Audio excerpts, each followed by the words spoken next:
ठीक है, मैं पहली बार विदाउट फ़ोन परफॉर्म करूँगी और मेरे को याद भी नहीं है। और स्टोरी मैंने आज सुबह ही लिखी थी स्टोरी भी।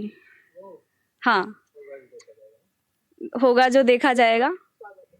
लिखी कुछ ऐसे टॉपिक पे है कि मतलब याद करने की इतनी कोई ज़रूरत लगी नहीं, जो दिल में था बस वो ही लिख दिया, हर लाइन में वो ही लिख दिया जो दिल में था बस।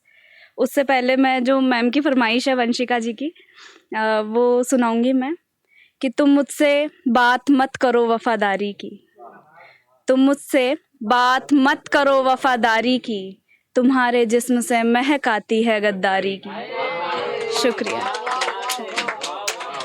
तुम्हारे घर की औरत के हाल देखे हैं मैंने, तुम्हारे घर की औरत के हाल देखे हैं मैंने, तुम मुझे मत दो मिसाले खुददारी की।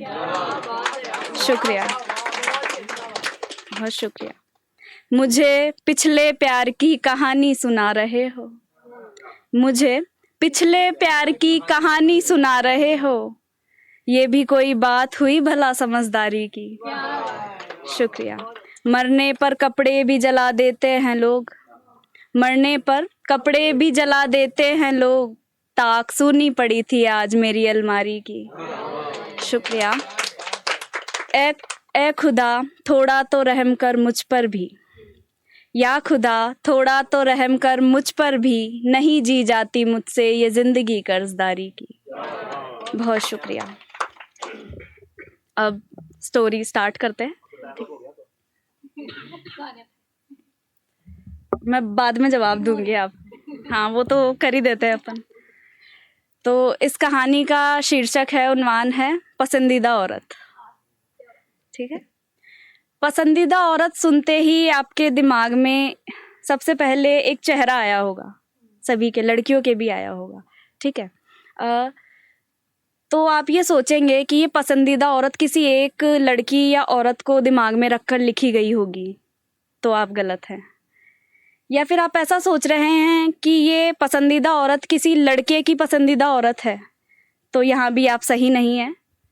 या फिर आप ऐसा सोच रहे हों कि मैंने अपनी पसंदीदा औरत यानी कि मेरी मम्मी, उनके बारे में बताया है, तो वहाँ भी आप सही आइडिया नहीं लगा पाए हैं, नहीं अंदाज़ा नहीं लगा पाए हैं आप।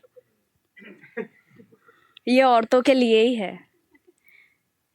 ये कहानी है उन स्त्रियों की, उन औरतों की जो कभी किसी की पसंदीदा औरत बन ही नहीं पाई।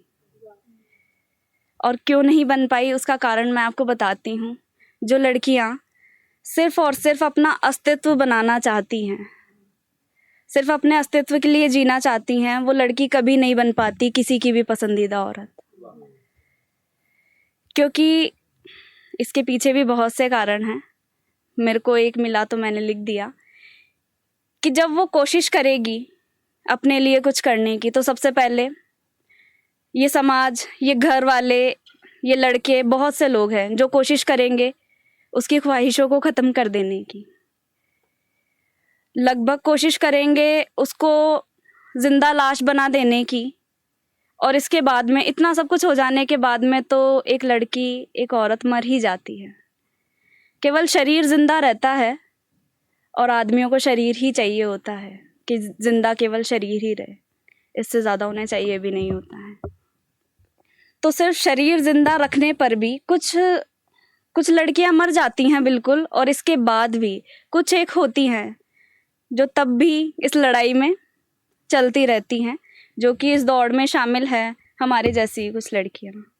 और इसके बाद में जो लड़कियां बचती हैं, जो सिर्फ अपने लिए जीना चाहती हैं, जो चाहती हैं सिर्फ खुद का होना, जिन्हें विश्वास है खुद पर, उन्हें वो इसी चाह में भर लेती है खुद में इतनी बुराइयां, और नहीं बन पाती है किसी की भी पसंदीदा औरत।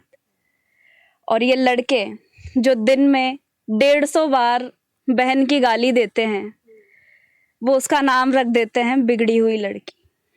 बहुत शुक्रिया।